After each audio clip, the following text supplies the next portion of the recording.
Oi, pessoal. Então vamos para a sexta aula de resolução de questões do módulo 12, controle da constitucionalidade das leis e dos atos normativos. Nós estamos agora na questão de número 36.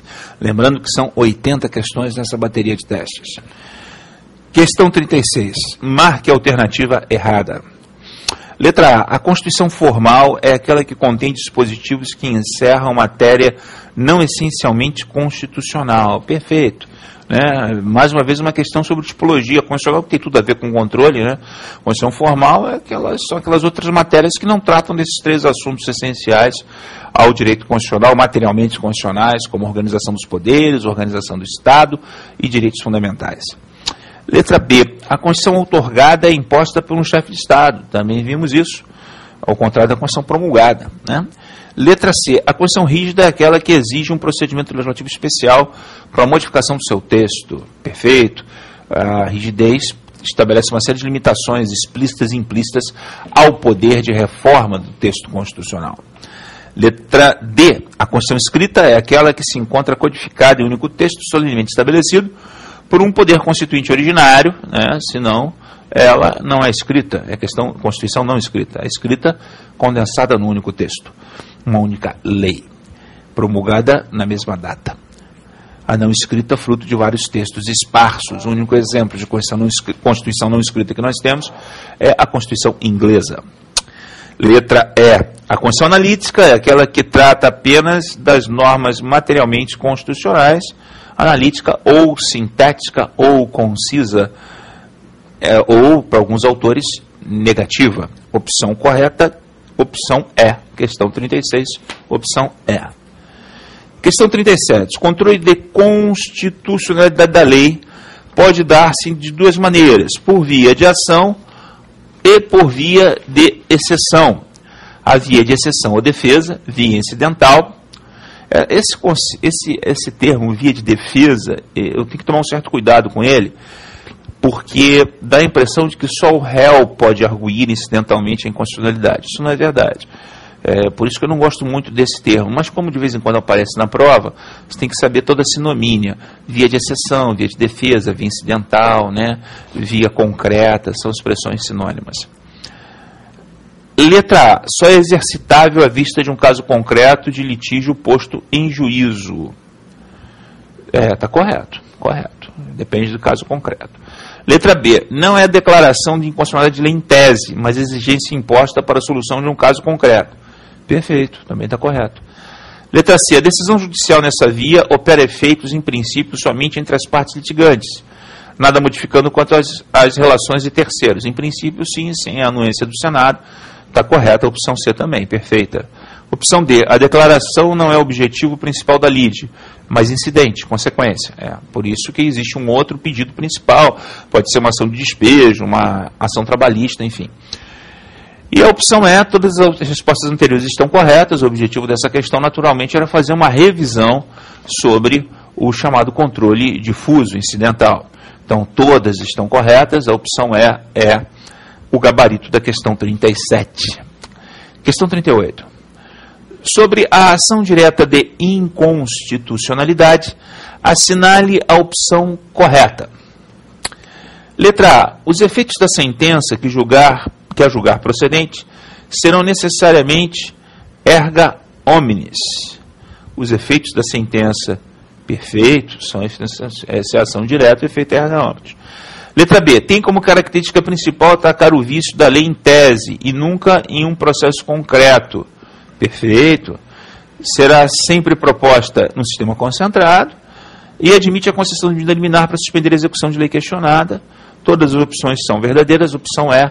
Da mesma forma que a questão 37 é um estudo sobre o sistema difuso, a questão 38 é um estudo sobre o sistema abstrato de controle de constitucionalidade. Portanto, tanto a questão 37 quanto a questão 38, as opções corretas são a mesma opção, opção E.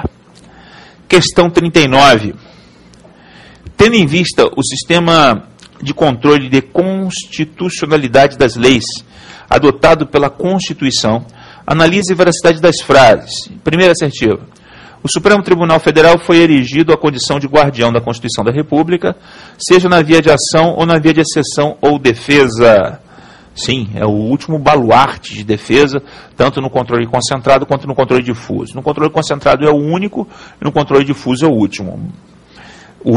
A última defesa, a última linha de defesa, né? Contra a lei inconstitucional, no controle tipicamente repressivo judicial das leis. 2. Na via de exceção à defesa, o Supremo Tribunal Federal se manifesta através de decisão em recurso extraordinário, quando a questão chega a ele pela via recursal, ou seja, a competência do artigo 102, inciso 3. Na ação direta, a ação é proposta diretamente nele, Supremo, por força da competência originária do inciso 1 do mesmo artigo 102. Terceira assertiva. O advogado-geral da União é parte legítima para a propor ação declaratória de constitucionalidade. Nem declaratória de constitucionalidade, nem declaratória de inconstitucionalidade, o AGU não pode propor nenhuma modalidade de controle abstrato. Então, apenas as alternativas 1 e 2 estão corretas, logo a opção é a opção C. Questão 39, opção C. Questão 40. Assinale a alternativa falsa sobre o controle de constitucionalidade.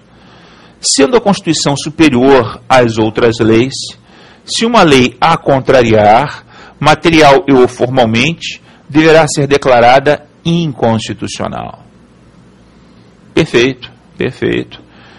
Deverá ser declarada inconstitucional. Material e ou formalmente vai ser declarada inconstitucional. Isso está correto. Letra B. A necessidade do exercício do controle de constitucionalidade decorre da rigidez constitucional. Se não tem rigidez, não tem supremacia. Se não tem supremacia, não tem controle. Perfeito. Letra C. O controle de constitucionalidade no Brasil atinge a lei e outros atos normativos. Perfeito.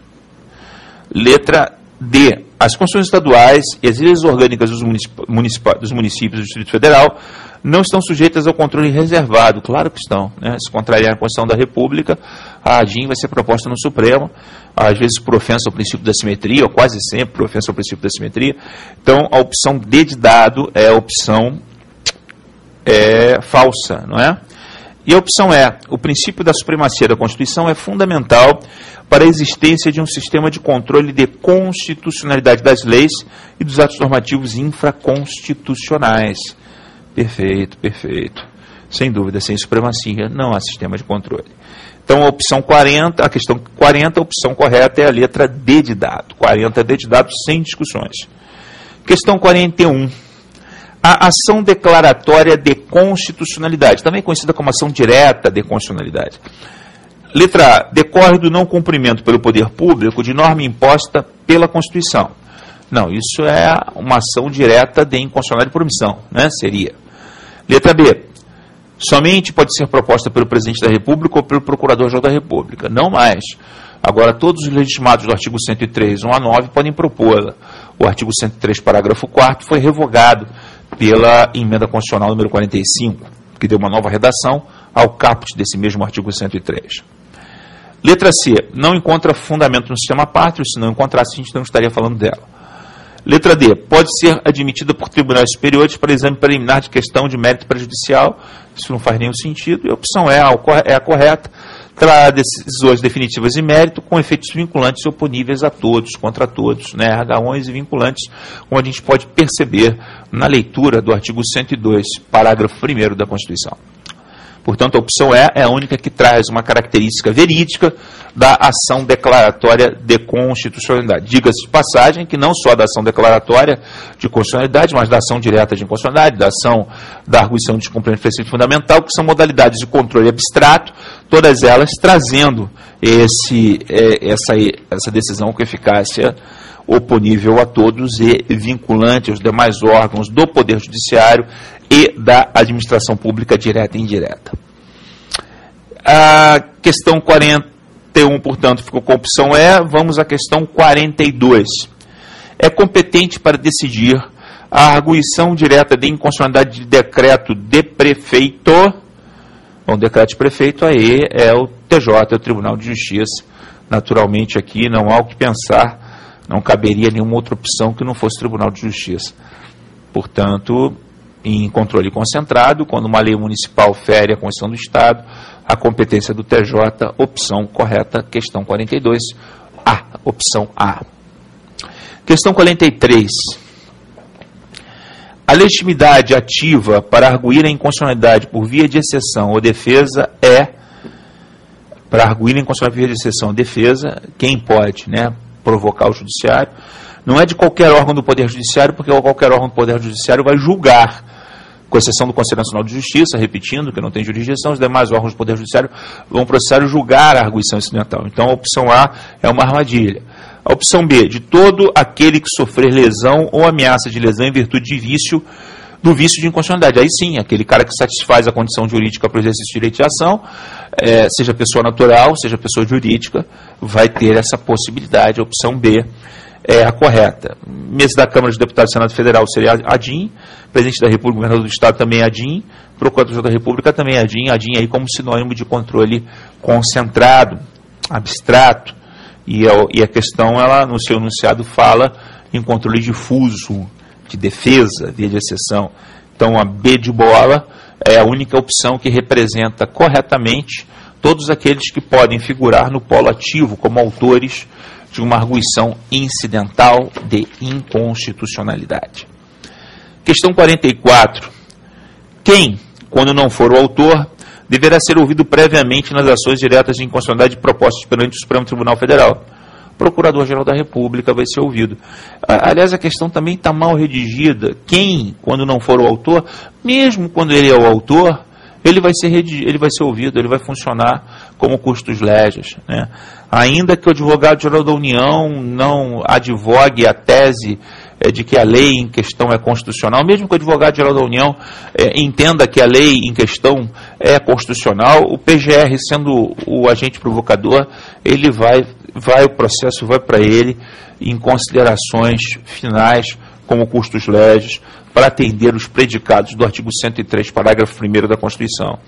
Então, o enunciado da questão está mal feito, é uma questão de concurso, e parece que a banca examinadora aqui entendia, à época em que a questão foi elaborada, que o Procurador-Geral da República não funcionaria, não seria ouvido, não se procederia à oitiva do PGR como custos legis quando ele for o autor da ação direta de inconstitucionalidade. Esse entendimento já caiu por terra, hoje se entende que a oitiva será necessária mesmo quando for ele o agente provocador. Portanto, a opção correta é a questão 44, com esse pequeno reparo, essa pequena atualização no enunciado para você. Questão 45. Assinale a afirmativa falsa. Letra A. O controle preventivo da constitucionalidade feito no Brasil por órgãos políticos visa evitar que a norma inconstitucional entre em vigor. Perfeito. Controle preventivo é, em regra, feito por órgãos políticos, né? Comissão de Constituição e Justiça da Câmara, do Senado, plenário das Casas, veto do presidente, enfim.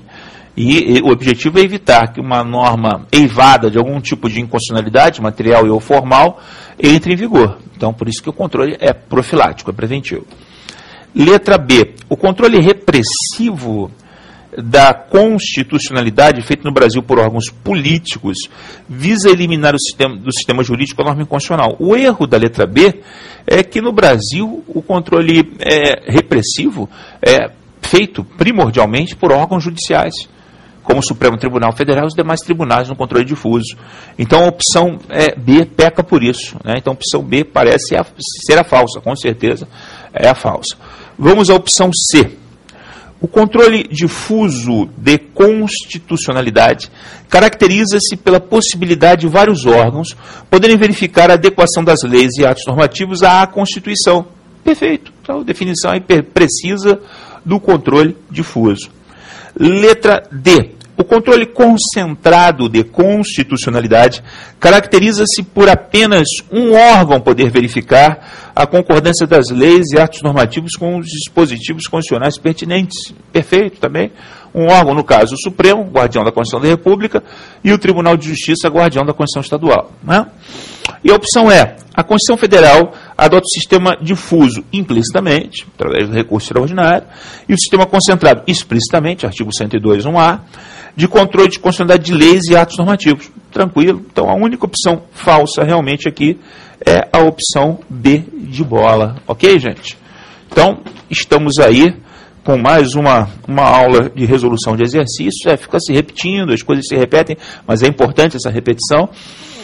E na próxima aula a gente se vê para concluir aí a resolução dessas questões. Chegamos praticamente à metade. Até lá.